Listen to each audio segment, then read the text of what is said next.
Aê, Isso é para trazer essa adrenalina do início. Esses momentos pré-live são É sensacionais. muito cabelo branco para tecnologia, viu? Legal, Fernando. Que bom que você conseguiu entrar. muito bom, Fernando. Valeu, gente. Obrigado pela energia aí. Muito bom. E obrigado, pessoal, pela paciência, né? Mas Chapira, a gente vai começar Josué, esse a galera assunto, que tá aí. extremamente importante, né? Aqui o Três Tons de RH, Fernando Blanco, nosso convidado. Hoje ele tem uma escola de negócios focada em carreira e negócios, mas ele já foi consultor, executivo, CEO em grandes empresas, coaching, mentoring, atua como coaching, mentoring, uma pessoa com excelente formação, e hoje ele é uma pessoa especializada nesse tema, etarismo, e a gente sabe que aqui na Três Tons de RH a gente quer tratar sobre todos os assuntos que envolvem inclusão também, né, e preparação para o mercado de trabalho. Então, acho que é um momento importante aí para trocar experiências. Obrigado, Fernando, pela tua presença. Valéria e Sérgio, a gente vai começar. Eu vou começar com uma pergunta, né? Primeiro, o que é etarismo, né, e por que esse assunto é um assunto tão importante para as organizações? Olha, primeiramente, honrado pelo convite, 3 profissionais de primeiro nível, a gente trabalhou no lendário Banco Real, ABN AMRO, então é muito bom estar reencontrando vocês aqui, a Valéria, eu já tenho conversado há algum tempo, mas então, gente, eu tenho 59 anos, 7 meses e uns 15 dias, mais ou menos, de vida, né? E até janeiro desse ano... Muito bem vividos. Ah, sim, muitas emoções. E até janeiro desse ano, eu não sabia que esse assunto existia. Eu não sabia. Primeiro, porque não passava no meu radar, eu não estou no dia a dia de vida executiva, então eu não escutava falar de preconceitos e tal contra a idade. Bom, preconceito contra a velha existe desde que eu nasci, né? Então não é novidade. Agora, assim, eu não percebia que havia um preconceito contra os profissionais acima de uma certa idade. Aí a Ju Ramalho, que comentou aqui, a Cris Sabag, que está nos seguindo também, o nosso amigo Zoni, Marcos Zoni, lá de trás. Legal. Essa turma está montando uma empresa, que aí eles divulgam aí se eles quiserem, mas eles estão montando uma empresa voltada aos talentos sêniores. E Legal. Me chamaram para conversar, e eu estou contribuindo com eles, né, nesse sentido. E aí eu fui pesquisar e vi que realmente o etarismo é uma coisa que está muito forte na sociedade. Agora, tem 200 motivos para isso acontecer. Então, assim, como que nós vamos torcer essa situação, reverter essa situação, é o grande desafio. Porque não é apenas as empresas malvadas que mandam os velhinhos embora. Existe o outro lado do pêndulo, que somos nós aqui, todo mundo aqui já passou dos 30, né? Menos a Valéria. Menos a Valéria. Então, assim, nós temos... Pensei que você não ia dizer isso, ainda bem. Então, mas nós mesmos profissionais que estavam no auge nos anos 90 até metade dos anos 2000, assim, da década de 10, nós temos uma característica também. Então foi naturalmente abrindo uma grande divisão na sociedade, no mercado de trabalho, onde nós temos, primeiro, uma grande crise do emprego em si e depois uma questão tecnológica, que aí vale a pena explorar um bocado. Perfeito. Tá? Mas o etarismo, respondendo a tua pergunta, de fato o preconceito contra pessoas mais velhas. E está na moda. Um ponto que eu não sei se vocês perceberam, que vale muito a pena explorar, é que são mulheres que estão liderando o processo de trazer à tona isso aí. E elas não estão colocando, tipo assim, nós somos as mulheres coitadinhas. Não, elas estão colocando no marcador social da idade. Muito bacana ver as mulheres levantando essa bandeira. Muito bom. Ô, Fernando, só para não perder o gancho, né? Você falou de vários fatores que podem, né, trazer aí essa dificuldade ou este afastamento, né, do profissional um pouco mais velho. Você falou da tecnologia. Fala um pouco sobre esse viés de tecnologia. Como é que ele influencia, então, nesse processo? Legal, Valéria. Olha, o que eu chamo de sociedade acelerada, né? Não devo ter sido eu que inventou o termo, mas eu tenho falado muito sobre sociedade acelerada. Se a gente que tem já uma certa rodagem, jogar para trás, o que era a nossa vida sênior, já como executivos rodados, há 15 anos atrás, ou há 20 anos atrás, era outro mundo. Era outro mundo. A hiperconexão e a tecnologia digital que permite que negócios sejam reinventados e outros desapareçam, o que eles fazem? A aceleração é uma característica típica de jovem. Não é de gente mais velha. E eu falo isso com o meu passado de ciclista profissional.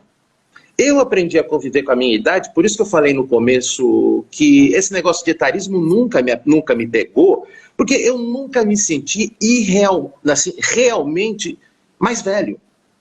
Por quê? Porque eu aprendi com o esporte que o corpo vai ganhando outros contornos e a gente vai perdendo certas habilidades, certas forças, e graças a Deus vai ganhando outras, como a serenidade, o equilíbrio, a visão mais ampla. Então, assim, na minha percepção, eu estou muito feliz com menos cabelo, mais branco e outras fragilidades físicas, como que eu sinto no esporte, porque eu ainda treino forte, e nem se compara com o Fernando de 50, com o Fernando de 40, com o Fernando de 30. Em compensação, eu nunca estive tão lúcido na minha vida. Nada me assusta. Tudo que vem de trombada, eu já vivi essa há 2 anos, há 5 anos, há 15 anos. Então, assim, a gente tem que aprender a balancear esses elementos da vida. E as pessoas parecem que esquecem que tem um lado muito bom, tem um capital de riqueza de vida muito bom nessa idade. Bom, mas todo mundo parece que só quer ser funcionário de empresa. Mas tudo bem, deixa isso para lá. Voltando, eu quis dizer então que a gente, com a idade, não lida bem com a aceleração. Ponto.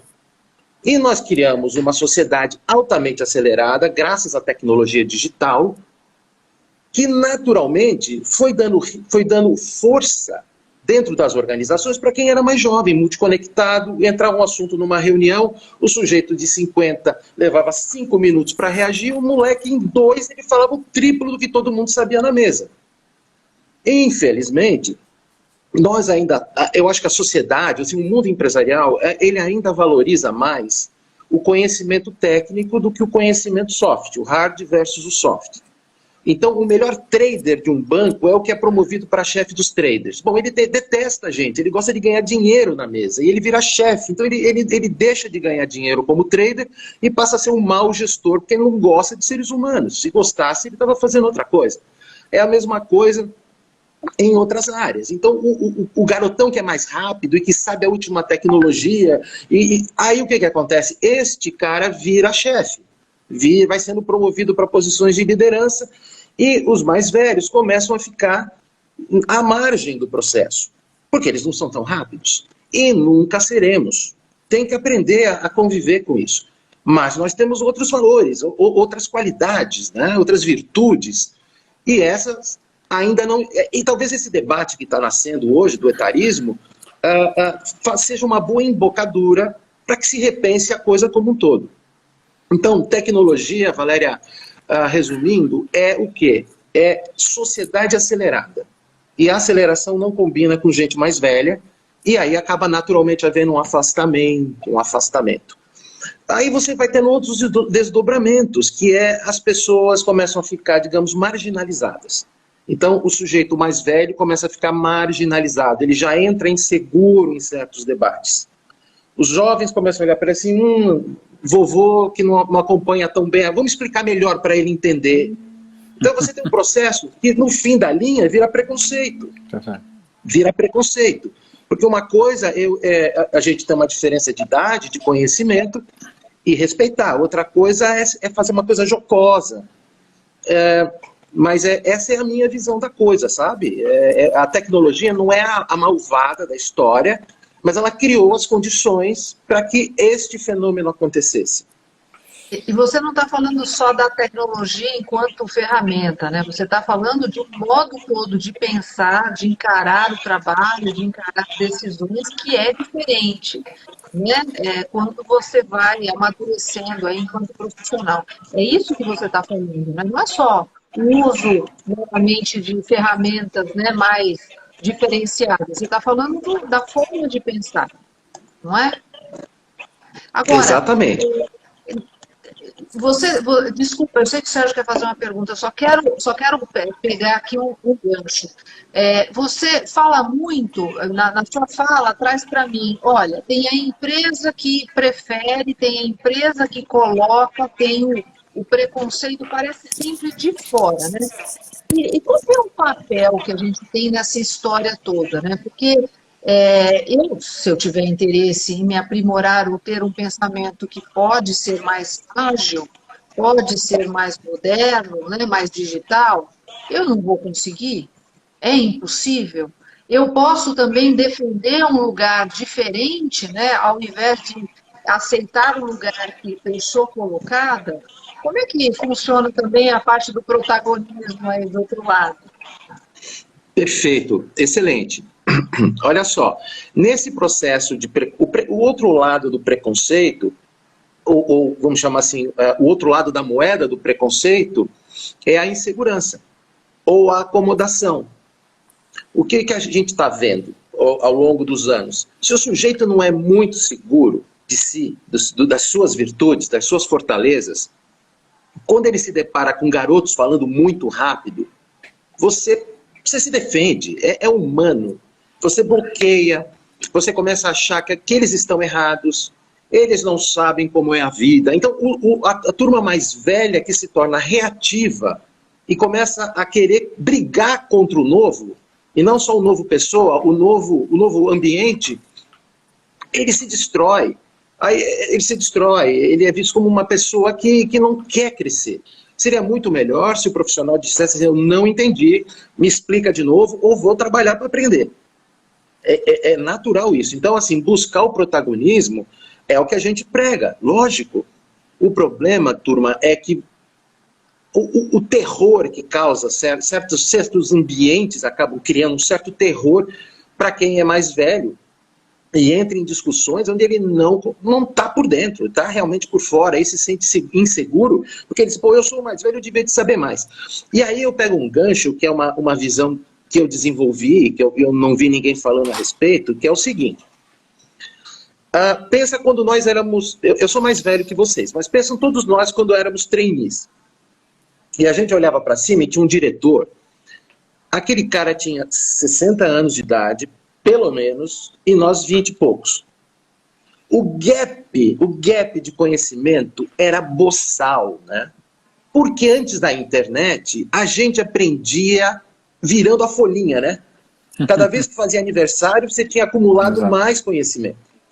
Não tinha outro jeito. Ou você estudava que nem um louco, ou ia aprender com a vida. E a vida demorava para passar, né? Todo ano, 365 dias, insistentemente. Bom, o que acontece hoje em dia? É o contrário.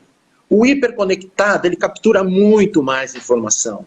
E o cara mais velho, naturalmente, é menos conectado, porque também procura mais profundidade nas coisas. Então houve uma inversão. O mais jovem tem mais informação do que o velho, pela primeira vez na história da humanidade. Então, o velho entra na reunião, só usar a palavra velho para não deixar dúvida do que eu quero dizer. O cara de cabelo branco, que historicamente sempre se olhou no espelho e disse assim: eu sei mais, ele sabe menos. Tecnicamente, hard skills. Óbvio, o soft, o bicho domina. Como eu disse agora há pouco, não tem situação maluca que me assuste mais. Mas quem está aqui pensando na minha capacidade de ser um grande aerofólio estabilizador de situações? Hoje em dia só se pensa no acelerador, só se pensa no motor. E o motor é o cara da inovação, é o garotão que vai lá e bota um algoritmo novo. Eu, Fernando Blanco, eu sou freio e sou aerofólio estabilizador. Não tem valor. O que tem valor é o motor. Bom, talvez a sociedade tenha que aprender dando tanta porrada porque não conseguir fazer a curva, porque vai a 500 por hora e não tem nada que tenha freio aerodinâmico, e quem dá freio aerodinâmico é quem já não tem tanta testosterona. Porque quem tem testosterona tem motor. Quem tem menos testosterona para pensar. Então esse equilíbrio, eu acho que ele é fundamental para o futuro da humanidade, dos negócios. Mas o pêndulo saiu de um extremo e veio para o outro extremo. Quem tem a minha idade e um pouquinho mais, está vivendo a seguinte situação. Quando tinha 30, tinha um chefe de 60 que dizia para ele assim: você é muito novo ainda para tanta exposição.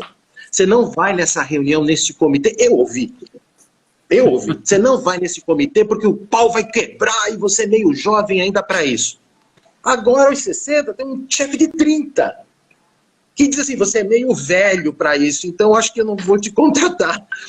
Pô, é um negócio muito doido. A geração que tem 60, 65, eu ainda escrevi sobre isso outro dia, é a primeira geração que está tendo pais com 90, com todas as dificuldades dessa idade, e tem filhos de 30, que por conta desse novo conceito, né, dos pais cangurus, né, que os filhos moram em casa. Eu tenho um amigo que tem pai de 90, filho de 30, e o bicho tem que tomar conta de todo mundo, e ele está com dificuldade no emprego porque ele tem 60, velho. Olha o drama. Essa geração minha é de aço, bicho, porque é muito desafio louco ao mesmo tempo, sabe? Então, Fernando... Desculpa fazer discurso. Não. Ô, Fernando, mas esse é o ponto. A gente está numa encruzilhada, porque ao mesmo tempo, né, como é que esse movimento vai acontecer daqui a 5, 6 anos? Onde vai terminar? Porque a longevidade está ampliando, né, no Brasil e no mundo, né? Essa entrada, as empresas estão cada vez mais enxutas e criando outros modelos de colaboração. Assim, como é que você vê onde vai parar isso? Também, claro, tem a saúde mental, tem as pessoas que têm mais experiência, mais idade, que, claro, tem toda a condição, como a Valéria falou, de aprender, de se readaptar, se não todos, eu acho que a maior parte. Gente, a gente está num imbróglio. Onde vai parar isso? Assim, como é que você imagina que esse mundo vai... Aonde nós vamos parar? Eu sou motivo de piada em casa, né, com os meus filhos, que têm 20, 22 e 34, porque eu falo do pêndulo o tempo todo. Se vocês separaram o meu movimento gestual, eu sempre falo do pêndulo aqui, né? Mas é isso. Eu estava comentando há minutos atrás que nós saímos de um extremo e viemos para o outro. O pêndulo, de verdade, se você deixar, ele vai, né, bouncing de um lado para o outro até que ele para no meio. E, de alguma forma, esse movimento vai parar em algum lugar no meio.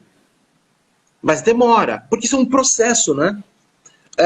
Os profissionais sêniores, eles perderam a hegemonia deles, foi nos anos 50, eu acho.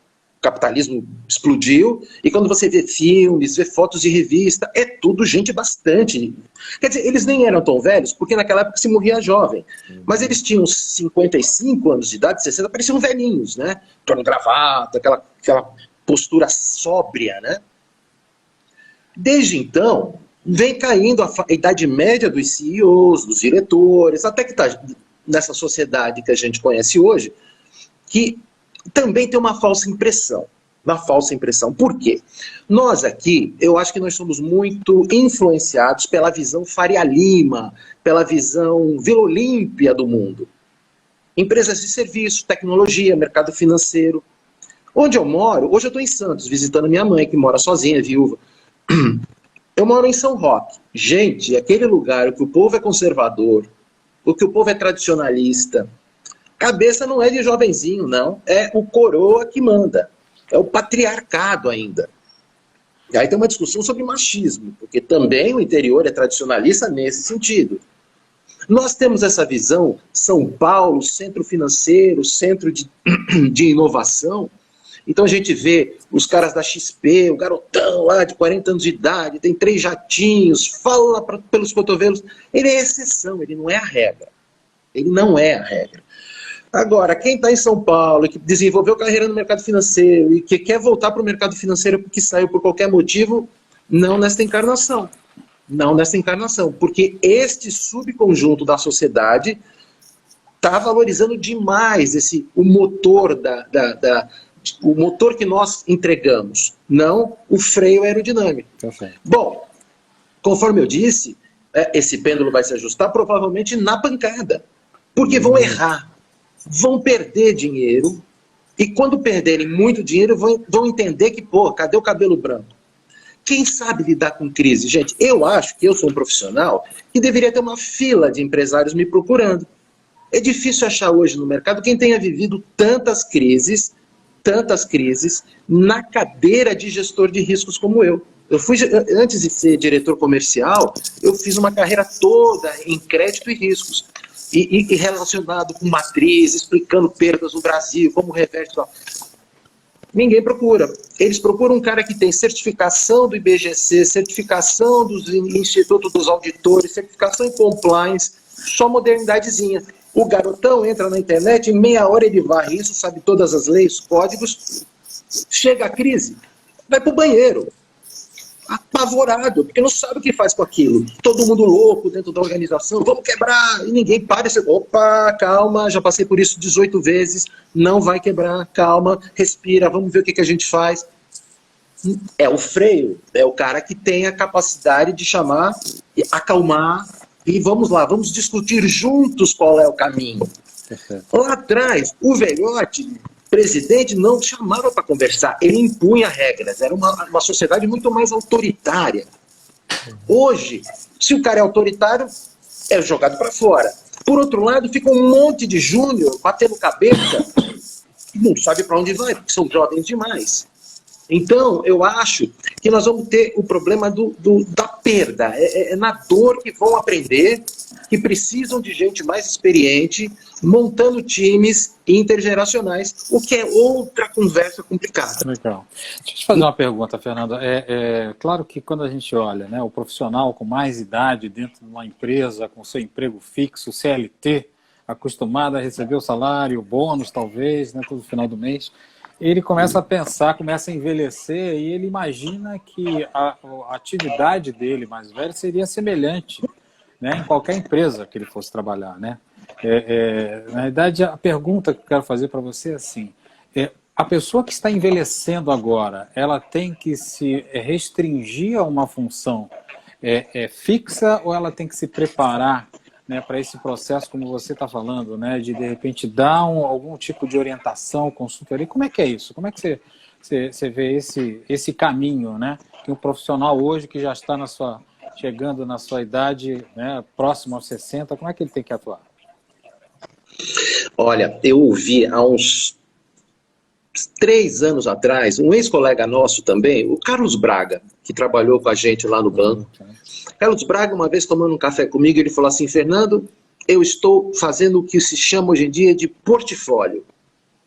Eu falei, como assim? Eu estou montando um portfólio de atividades. Eu dou aula, eu sou consultor, eu sou investidor, ele falou um monte de coisa. Eu olhei para a cara dele, assim, o Braga deve ter 1 ano ou 2 a mais que eu falei, sabe que faz sentido? E eu digo isso porque, olha, assim, na Talento Sênior, que é a empresa da Juliana, da Cris Sabag, do Zone, eles falam foco no 45 mais, 45 anos de idade mais. Portanto, eu sou velho para esse target, né? Tenho 15 a mais que esse grupo. Mas por quê? Porque o cara de 45 anos empregado está em situação de risco. Okay. E se ele sai, ele começa a ter muita dificuldade para voltar. Então nós estamos falando de 45 para cima. Bom, cada caso é um caso, cada região é uma região, cada setor é um setor e cada função, ou cada expertise de cada um de nós. Ora, certas funções, por exemplo, em recursos humanos, que vocês são especialistas. Gente, eu acho que quanto mais velho, melhor. Mais riqueza, mais experiência, já viu todo tipo de confusão, todo tipo de gente. Se o profissional de RH, na medida que o tempo passa, ele mantém as suas parabólicas abertas para captar que as pessoas estão mudando e não tenta impor as regras e normas de 20 anos atrás, quanto mais velho, melhor. Em análise de crédito e riscos, que é o meu hard skill, quanto mais velho, melhor. Porque já viu crise de todo jeito, perda de todo jeito. Ele não pode ficar naquela, não, mas há 20 anos atrás, quando o setor tal quebrou, né, então não podemos continuar. Não, a vida muda, existe um dinamismo. Então, assim, por exemplo, atendimento a cliente, que eu acho também. Certas faixas etárias tem mais tato de lidar com um cliente insatisfeito. Se eu não estou enganado, a Magazine Luiza fez um programa agora de contratar pessoas sêniores para uma determinada função de lidar com reclamações. Faz todo sentido. Bom, esses são alguns nichos, mas tem um oceano de funções que a tendência é não se recolocar. É não se recolocar. E aí vem a teoria do portfólio que o nosso amigo Braga me passou uma vez. E é o que eu estou fazendo aos pouquinhos. Eu também estou montando o meu portfólio. Existe aquele conceito que vem dos Estados Unidos chamado lifelong learning, aprendizado para a vida toda. Então, assim, somos obrigados a estudar, a nos modernizar, a aprender coisas novas, no mínimo para saber o que as pessoas estão falando. Então, nesse processo de estar mantendo atualizado com o que acontece no mundo, você vai ter que montar o seu portfóliozinho, vai ter a sua PJinha, ou vai fazer um pouco de consultoria, vai dar aula, vai ensinar alguém, vai fazer coisas. Sem contar, gente, que quando se fala no movimento sênior ou maduro, vamos combinar que é um bicho diferente, vai dos 45 aos 100, 110, enquanto o cara está vivo. Mas todo mundo quer trabalhar? Todo mundo tem condição de trabalhar? E trabalhar em quê? E em qual quantidade? Com qual nível de pressão? Não pode criar... Eu sou totalmente contra jogar assim como um grande caldeirão e joga todo mundo que passou dos 45, 40 ou 50, cada um fatia como quiser. E é tudo igual. Não é. Eu não quero trabalhar. E olha que eu gostaria, hein, de ter essa força, mas eu não aguento trabalhar na pressão que alguns colegas nossos estão. Colega nosso de banco lá de trás, que ainda é vice-presidente, não sei o quê. Eu não sei como o cara tem força para isso. Até mental, porque é um jogo, vocês sabem tão bem quanto eu, que é um horror, muita facada nas costas, e o bicho tá lá. É a exceção, não é a regra. Esses caras são exceção. Então, assim, é natural que a gente baixe o ritmo. Agora, eu sou totalmente contrário à aposentadoria intelectual. Isso é proibido, isso deixa doente, isso nos diminui. A gente tem que reduzir o ritmo, eu acho, para um nível que cada um aceita, para o seu corpo, para a sua mente. Eu vou adorar poder ir buscar meus netos na escola quando tiver um... Eu não quero ficar que nem eu cansei de viver em conselho de administração com caras bem mais velhos, cara dando soco na mesa, porque ele pensava que ele ainda era presidente de banco, que nem eu convivi com um e outro. Mas eu falava assim, por que você não vai buscar teus netos na escola em vez de ficar dando show aqui? Foi um clima horroroso. Eu falava na lata do cara. Ah, buscar teus netos na escola, tem 75 anos de idade, ainda dando murro na mesa, que coisa feia. Imagina a cena, né? Eu, com 40, falando isso pro cara de 75. Mas aconteceu. E tem uma hora que é para aposentar. A minha mãe era funcionária pública, se aposentou, está com 85 anos, tira até o dia da crise, da pandemia, ela com 84, fazendo crochê, fazendo brigadeiro, caridade. Grupos de benfeitoria aqui da cidade de Santos, que é a terra da caridade e da liberdade, como é o logo, é o tagline da cidade, né? Vai fazer coisa boa para os outros. Não tem que ficar achando que tem que trabalhar até morrer. Tem coisa para fazer que é boa para a sociedade e que não é necessariamente ter um olerite ou uma nota fiscal emitida, entende? Então, assim, eu tenho uma visão um pouquinho mais ampla do que simplesmente o emprego da pessoa mais velha. Nossa, eu compartilho muito a sua visão, né, esse ponto que você está trazendo aqui. E eu vejo por um outro prisma, né? Talvez... muito otimista. Eu acho que com o tempo a gente não perde oportunidade, na verdade a gente ganha oportunidade, né? Porque com o tempo você tem condições de aprender sobre N, né, áreas, habilidades, e você vai descobrindo que quando você é muito jovem, você termina a faculdade, você não sabe que você tem uma série de condições, né? Você vai descobrindo, nossa, olha, eu sou especialista em riscos, né, você comentou, mas eu falo muito bem. Puxa, isso me abre uma porta que eu posso, né, trabalhar dando palestras, eu posso dar aulas, eu posso, se eu escrever bem também, posso escrever artigos, eu posso ser um jornalista numa outra carreira, por que não? Então, eu acho diferente, eu não acho que ao ficar mais velho, você vai afunilando, ao contrário. Eu acho que a gente vai podendo abrir. Agora, isso passa por uma mudança de modelo mental. Se colocamos nas mãos de uma organização, né, ou seja lá onde for, a responsabilidade do rumo que daremos à nossa vida, aí sim, sempre vai limitar, porque você vai estar na escolha do outro. Mas se você coloca na sua responsabilidade, você vai aprendendo sobre você, sobre a vida, sobre as coisas, e vai fazendo escolhas. E aí, cada um no seu quadrado, né? Cada um pode buscar as escolhas que pretender, né? E aí, assim, eu acho que para as organizações, eu tenho um outro contraponto que eu queria fazer para você.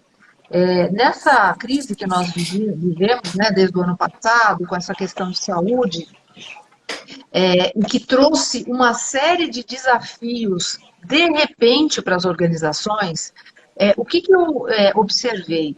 Muitas organizações trocaram, fizeram ali mudanças em sua estrutura organizacional, trazendo profissionais mais sêniores para ocupar posições para resolver. Então, eles tinham que tomar decisões mais rápidas para resolver ali as questões de como manda as pessoas para casa, ou como lida com situações de saúde ou de bem-estar, ou o que for. E aí eles trouxeram as pessoas mais sêniores, eles não foram atrás das pessoas mais jovens. E eles queriam rapidez, né? Que é a maturidade, a experiência que foi capaz de trazer. Eu acho que essa vivência de crise ensinou a várias empresas que é importante você ter também a figura daquele que vem para resolver, ele vem para finalizar a situação, né? E aí, hoje eu vejo algumas organizações tentando, puxa, como é que eu integro mais, né, a figura do mais sênior com a figura do mais novo, que eu também preciso e que também contribui muito, mesmo com esse mais sênior. Como é que eu consigo harmonizar tudo isso dentro de uma organização? Você tem visto saídas para isso? Legal, Valéria. Com relação ao primeiro ponto que você comentou, eu enxergo que hoje a vida são de múltiplas carreiras, né? Quando nós éramos jovenzinhos, o sujeito começava numa empresa, morria naquela empresa, fazendo aquela coisa, terminava naquela coisa. Hoje em dia, não, né? As carreiras, é o que você falou, o sujeito começa como executivo, depois eu virei professor. A coisa que eu mais faço é dar aulas. E é o que eu mais gosto também. É uma nova carreira, né? Eu tive como consultor no meio do caminho, mas eu não nasci para ser consultor puro, não nasci. Mas então eu faço alguns trabalhos específicos. Mas eu gosto mesmo de transmitir, me comunicar com as pessoas. É o que eu acho que eu faço melhor. Eu brinco que eu sei pouco, mas o que eu sei eu transmito direitinho. Essa questão do conflito. Existe o que se fala primeiro conflito intergeracional, né? Porque é o que a gente vê muito. Mas as organizações estão aprendendo que elas precisam de todas as gerações. E tem baby boomer, eu sou um da fronteira, né? Entre o baby boomer e o X. Eu sou um cara mal resolvido por causa disso. Eu não sei se eu sou baby boomer ou se eu sou um X. E cada um fatia. Eu nasci em 62, outros dizem que é em 60 e tal. E aí tem a turma do X, que aprendeu com o baby boomer, mas é um baby boomer mais light. Mas aí depois vem a turma da tecnologia, que são os Y e os Z. Tá tudo junto. Tá tudo junto. E é um dilema, Tem gente que fala assim, a gente tem que ter, as equipes têm que ser multigeracionais. Isso é muito bonito de falar, e eu te pergunto, como faz? Vai botar um sujeito de que idade, em qual grupo? Então eu tenho assim, para mim, eu sou muito pragmático. É assim, as organizações, elas têm um papel social, mas sem lucro elas não sobrevivem. Ponto. A sustentabilidade começa com o próprio resultado. Como você constrói um resultado sustentável com práticas sustentáveis? Aí já vem um outro layer, né, aqui embaixo. Bom, você tem que montar equipes que funcionem, com pessoas que funcionem. Então, assim, não interessa a idade, as equipes têm que funcionar. Então, assim, olha só, tira o velho porque ele é caro. Tá errado. É burro, é burro. Porque o melhor funcionário se paga 500 vezes em qualquer negócio. Então, assim, começa o erro gerencial, porque tira o cara mais velho, mesmo com ele tendo ótima contribuição. Mesmo assim. Tira o cara porque ele tem só mais 10 anos de vida útil, bota o garoto porque ele tem 30 anos de vida útil. Já vi isso. Não, burrice. Precisamos oxigenar a organização. É muito bonito de falar, mas o que você quer dizer com isso? Você vai juniorizar a organização só para dizer que está oxigenando? Ou seja, as equipes ideais, que a gente muito se fala hoje, está tentando se falar, o que para reduzir esse conflito geracional, quer se fazer artificialmente para compensar uma bobagem que foi feita anteriormente. Então tem que ter cuidado com isso. Porque é o que eu falei. Por exemplo, assim, eu temo, porque certas organizações às vezes acham que tem que criar um departamento lá que só vai ter gente mais velha. Isso vai virar piada no dia seguinte, vão chamar de o departamento do asilo, aí o outro vai chamar os outros, a turma da creche. Não pode. Essa integração tem que ser feita da forma mais natural. A primeira coisa é, não demita. Se a gente parar de demitir gente mais velha por conta desses fatores, custo, oxigenar, papapá. Pô, se o sujeito é bom de tecnologia, por que você não treina ele? Ele só tem mais 5, 10 anos de... Os moleques não param 6 meses no emprego. Há alguns anos você até podia falar isso. Vamos apostar no jovem, porque o jovem tem carreira longa. Bobagem, o cara tem carreira longa na vida, não na tua empresa. Hoje na tua empresa fica, ele não para. É isso mesmo. Não. É isso mesmo. Então, eu acho, essa é uma das dores que eu comentei mais cedo, que vão ser corrigidas. A correção virá pela dor. Uma das dores é essa, é esse turnover absurdo, que é do jovem. O mais velho não quer sair da empresa por qualquer cara feia que ele veja, né? Ô, Fernando, sabe o que eu acho? Assim, não sei se você vai concordar, que eu acho que conversas como a nossa assim, são muito importantes, porque o que eu observo que esse pessoal que você falou que está na transição, dos 40, 45, dos 50, que está saindo, né, do CLT, gente, o pessoal desaba quando não consegue voltar em um ano e meio. Desaba, é um negócio assim, eu participo de alguns grupos, gente, parece um grupo depressão, né? Parece que tem uma nuvem assim, gente... E eu acho que é importante isso que a Valéria, que a gente está discutindo, que a gente tenta discutir nos Três Tons, que você tem que se preparar, ter essa visão, ampliar, discutir. Então, eu acho que assim, se eu pudesse, a gente faria conversas semanais para tentar chegar nas pessoas e que conselhos que você dá, que orientações para esse cara que está, essa pessoa, o profissional que está nessa fase da vida, né, dessa transição. Eu não sei se tem uma receita, não tem uma única, eu concordo com você, os comportamentos são diferentes, os interesses, onde ele está, no Brasil, o segmento, eu entendo, mas o que você pode, com base na tua experiência que você leu, pode dar de, gente, se prepara, alerta, não sei, bate um bumbo, não sei. O que você pode falar para esse pessoal? Olha, na minha experiência, aí eu vou falar de experiência de vida, a gente não se prepara para a velhice. A gente se prepara para morrer.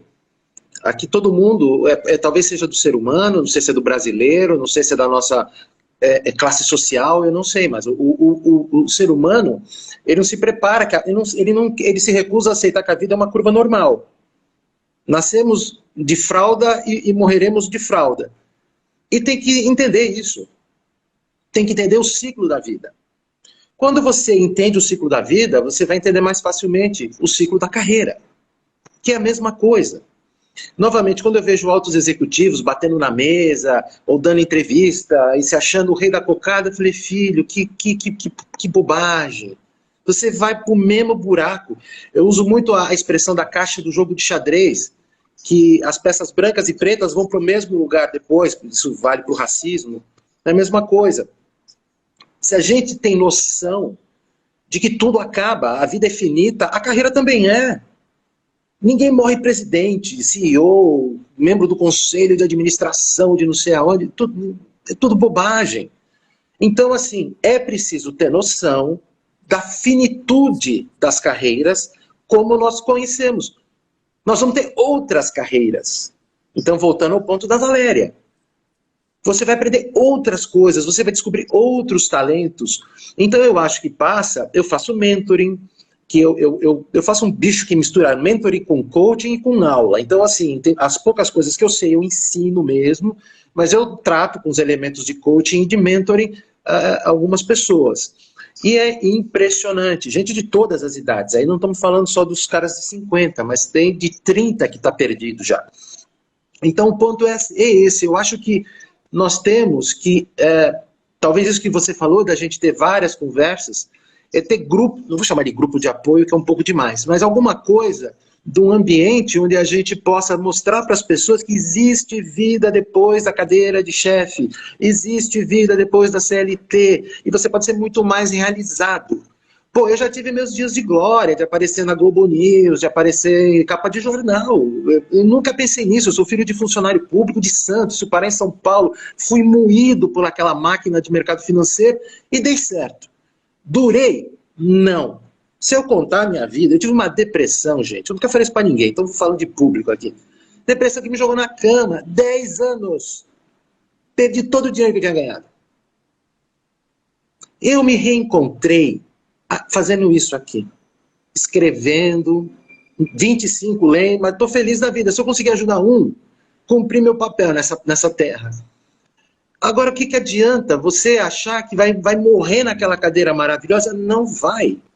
Não vai. Então nós temos que mostrar para as pessoas que todo mundo leva tombo. Outro dia, um cliente meu, do mercado financeiro, ele falou sobre nós conversando sobre carreiras diversas, e nós citamos um determinado cidadão muito bem sucedido, que eu tenho muito conhecimento da carreira dele, porque nós trabalhamos juntos algumas vezes. E esse meu cliente falando assim, puxa, a carreira dele é uma que me inspira a seguir. Eu falei, você gostaria de tomar este tombo? Aí eu contei, tu gostaria de tomar este outro tombo? A história quem vê a foto do sujeito lá em cima hoje não vê o filme da carreira dele. Tropeções e azares e tragédias pessoais. Todos nós estamos no mesmo barco. Quem é kardecista como eu sabe que ninguém vai passar incólume por essa trajetória. E na carreira é a mesma coisa. Não sei se eu respondi. Então acho que a gente tem que ter ambientes profissionais e outra, realista. Sem fantasia. Sem fantasia. Sem aquela coisa de autoajuda também, né, Fernando? Que às vezes alguém vai na autoajuda, não sei o quê. Não é só isso. Olha, nessa parte da autoajuda, o meu apelido num certo momento da vida era Blancossauro, de tão fofo que eu era, né? O meu estilo de contar essas histórias, como eu estou fazendo aqui, é Blancossauro. Eu não gosto de poesia nessa hora, porque eu acho que mais atrapalha do que ajuda. Eu não gosto dessa coisa que uma pesquisadora chamou de velhos superlativos. Então são aquelas frases. Você pode ser tudo que você quiser na vida. Mentira! Não pode. Quando a gente fala de marcadores sociais, a mulher pode ser tudo que ela quer na vida, como mulher, enquanto mulher. O negro, a mesma coisa. Enquanto negro, ele pode ser tudo que ele quiser. O LGBT pode ser tudo que ele quiser enquanto LGBT. O sênior, não, porque fica velho. A máquina cansa, machuca. O PCD também não. Tem limite. Entenderam? E outra, o caso do nós, o profissional sênior, né, do etarismo, ele é transversal. Mulher fica velha, negro fica velho, LGBT fica velho, PCD fica velho. Então é isso que também todo mundo precisa entender, que é uma marcação social diferente. E é a mais visível. Porque enquanto a gente olha para a mulher, a gente só pensa ela em mulher, então tá bom. Quando a gente pensa no sênior, ele já foi top, ele já foi forte, ele já foi ágil, já foi veloz e deixou de ser. Então, novamente, o grande desafio é uma mudança de programação mental para que a gente vá descobrir novos talentos dentro da gente e a gente passe a explorar, valorizar e rentabilizar esses talentos e não ficar chorando a perda dos talentos que fazem parte do passado. Outra figura que eu gosto de usar, senta no teu carro e olha para frente. O tamanho do para-brisa é gigante. O tamanho dos espelhos retrovisores são pequenininhos, que é para olhar para trás só por um tom de referência. Vê se vê uma jamanta por cima de ti. O que vale na vida e na direção é olhar para frente. Então, gente, nós temos que ajudar muito essas pessoas que estão nessa fase de transição, porque elas estão realmente em sofrimento. Até o capitalismo buscar o pêndulo no meio do caminho, muita gente sofre. Não se resolve por conta de ativismo, demora. Então, até isso acontecer, a minha sugestão, e a gente pode até pensar em soluções juntos, é como a gente pode ajudar essas pessoas. E ajudar as organizações também, através de, sei lá, 1000 formas, consultoria, muita comunicação, né? Quando a gente pensa em banco, existem bancos ultra tradicionais, não vou citar nomes, ultra tradicionais, porque vem de uma história de dono, que o dono velho ainda trabalhando, então ele valorizava a tradição. Existem bancos modernos que, puta merda, se tu achar um de 40 anos lá, só estoura champanhe, porque não tem. Então, ao mesmo tempo que você precisa dinamizar algumas organizações com mais inovação, com um olhar mais plural, tem outras que você precisa fechar um pouco e dizer, escuta, tá faltando experiência aqui dentro, vamos, que tal? Ou seja, tem trabalho para toda a direção. Como eu falo, não, Jesus, mano. Ainda bem, a gente adora. Roberto, a gente não está te ouvindo, não tá te ouvindo, A Roberto. gente tem alguns comentários, né? Então, vamos aproveitar esses comentários. A Cris Sabag comentou que competitividade atualmente vive de inovação. Inovação depende de criatividade e criatividade demanda diversidades de realidades. Quer dizer, inovação, o pessoal vincula muito inovação ao jovem, né, Fernando? E a Cris Sabag...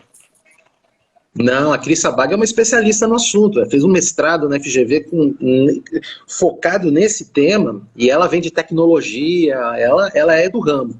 E ela vem me ensinando isso, porque eu sou um dos que achava que só jovem inovava.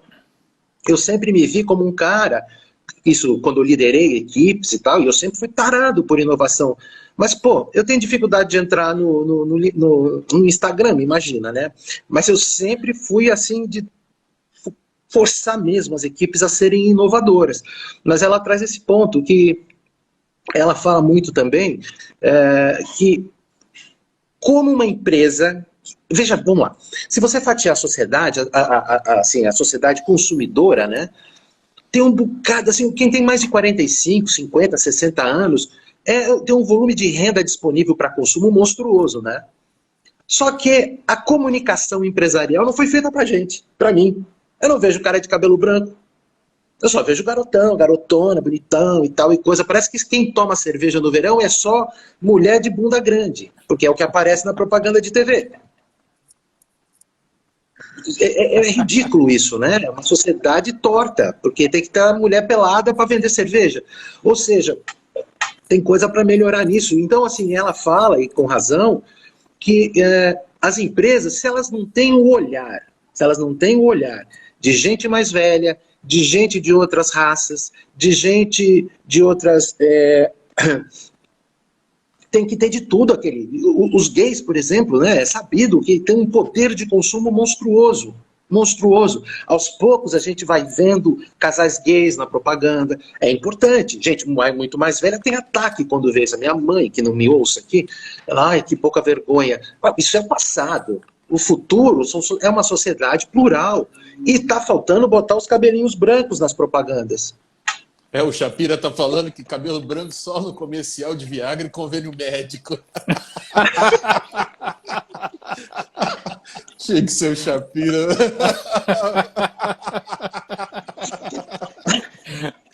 Essa foi boa. É isso aí. Pior que é isso mesmo, né? É isso mesmo. Legal, gente. Chapira é um grande amigo lá a gente no Facebook, aí o Chapira a gente fica desopilando o fígado nas questões políticas. Você sabe, Fernando, que a gente fala muito no Três Tons sobre o tema do autoconhecimento, né? Eu acho que é difícil a gente gravar algum vídeo que a gente não, em algum momento não fala, gente, por isso que é importante você se conhecer, né? Não tem como. E se você, às vezes, chega em momentos de crise, né, como o Serginho falou, e legítimo, e acontece mesmo, e acontece com todo mundo, pelo menos na minha experiência pessoal, né, quando isso acontece é porque em algum momento você deixou de olhar para você, né? Você foi sendo levado. E esse talvez é o maior risco. E o profissional, ele está numa organização, ele não pode se deixar levar. Assim, eu acho que esse é um risco absurdo. Mas olha, Valéria, pensa o seguinte, a vida como ela é acelerada, nós estamos dentro de uma organização, imagine que você está num caminhão, sentado em cima de um caminhão, sendo levado a 180 por hora com aquele super caminhão descida, e de repente ele faz uma curva bruta e te joga para fora do caminhão. Você olha para os lados, assim, onde eu estou? E aí vem a crise que o Sérgio falou, que é, assim, eu estou perdido, eu só sabia fazer isso. E vamos combinar, a idade nossa e das árvores significa o quê? Aprofundamento de raiz. Aprofundamento de raiz. Então, quando você é jogado para fora daquela nave que está indo a toda velocidade, que você está com a raiz profunda lá dentro, de repente ela faz uma curva e te arranca fora. Jesus, dói demais. Terrível, terrível. Mas sabendo que você está em cima de um caminhão, sem cinto de segurança e correndo a 100 por hora, sabendo que essas são as condições, como é que eu posso prevenir, né? Porque pode ser que aconteça mesmo uma curva, né? Muitas vezes a gente passa batido, a gente acha que não vai acontecer, ou a gente acha que a gente tem mais tempo. E eu falo porque eu também já passei por situações assim, todo mundo passa, ninguém está livre. Mas como é que a gente consegue, a partir então desse novo olhar, né, modificar isso? Né? Essa é uma das metas que nós temos aqui. Né, no momento que a gente compartilha essas experiências, de alguma maneira a gente gera um clique, né, naquela pessoa que não pensou ainda no assunto, mas que de repente pode já começar a olhar, ainda que não seja afetada diretamente. Né?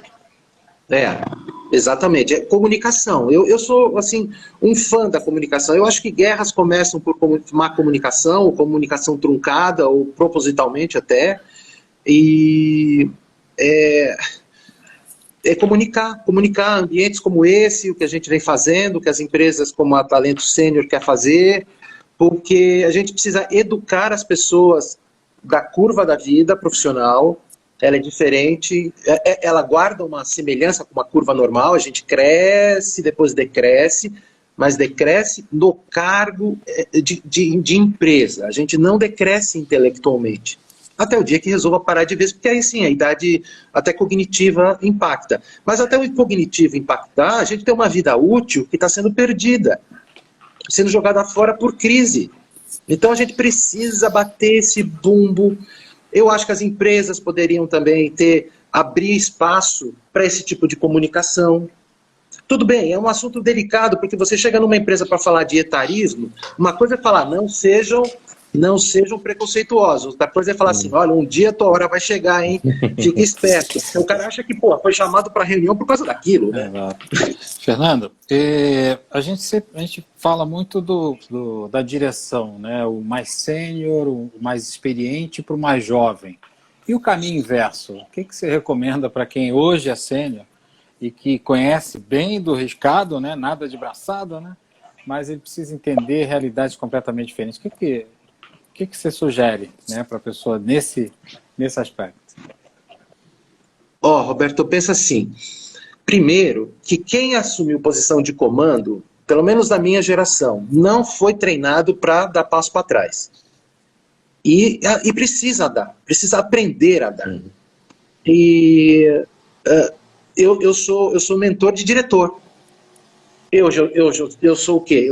Eu não tenho status, grana, eu só tenho minha história para contar, né? Agora, se eu for ficar tendo chilique porque ele é mais poderoso do que eu sou hoje, danou-se, né? Você mentor só de estagiário? Não dá. A gente tem que aprender que essa curva da vida, ela tem outros modelos para a gente enfrentá-la. ou conviver com ela. Então, assim, quem tá no mundo ainda de carreira empresarial precisa aprender e lidar bem e ser produtivo reportando para alguém mais jovem. É da vida. E hoje se fala muito de mentoring reverso, né? Onde o mais velho aprende com o mais jovem. Não pode ser diferente. Não pode ser diferente. Então, assim, nesse projeto de comunicação sobre etarismo, faz parte de muita conscientização da turma do cabelo branco, de que ele sabe menos, ele tem menos informação num monte de coisa. Por outro lado, ele tem uma série de virtudes que os outros não têm. Então é troca. O homem saiu das cavernas para onde chegou na base da troca, da colaboração, da ajuda mútua, e não da competição, do esgarçamento. E a gente vive uma sociedade polarizada, e não é só na política, não. Ela está polarizada também no etarismo. Também no etarismo. E tudo isso precisa ser revisto, redesenhado, mas só na dor. O ser humano não muda na conversa. Né? Nós não temos grandes viradas só no papo. Então a gente força, comunica, aí alguém acorda, aí outra acorda, aí meia dúzia quebram, e todo mundo começa a prestar atenção, e aí a gente vai ter a mudança, né, de fato. Mas, sim, o mais velho precisa entender que hoje em dia não é mais só ficar colecionando conhecimento ao longo dos anos. Perfeito. Hoje em dia não é mais assim. Hoje em dia a gente tem menos informação quando é mais velho do que tem o mais jovem. E isso e vamos trocar. Dá o que você tem, recebe o que ele tem. Muito bom. Gente, a gente já está chegando no final da nossa live, né? Essa live excelente sobre etarismo, com a participação aí de Fernando Blanco, um expert no assunto, coach, mentor, educador, e já foi executivo em grandes empresas. A gente agradece aí a participação. Por favor, participe, se inscreva no nosso canal, no YouTube, siga a gente no Instagram. Nós temos o Deezer, tem o Spotify, tem outros canais, o LinkedIn. Né? A ideia aqui no Três Tons é exatamente trocar experiências, ouvir você e passar o que tem de experiência e, claro, aprender também com você. Tá? Obrigado, gente. Até a próxima sexta-feira. Fernando, muito obrigado. Valéria e Sérgio. Obrigada, Fernando. Valeu, Fernando. Obrigada, vamos falar mais Serginho, sobre isso, hein? Roberto. Bem legal. Vamos lá, importante. Legal. Obrigado pela oportunidade, gente. Tchau. Obrigado, Valeu, grande Tchau, abraço. beijo. Tchau, Valéria. Tchau, Roberto. Tchau. Tchau.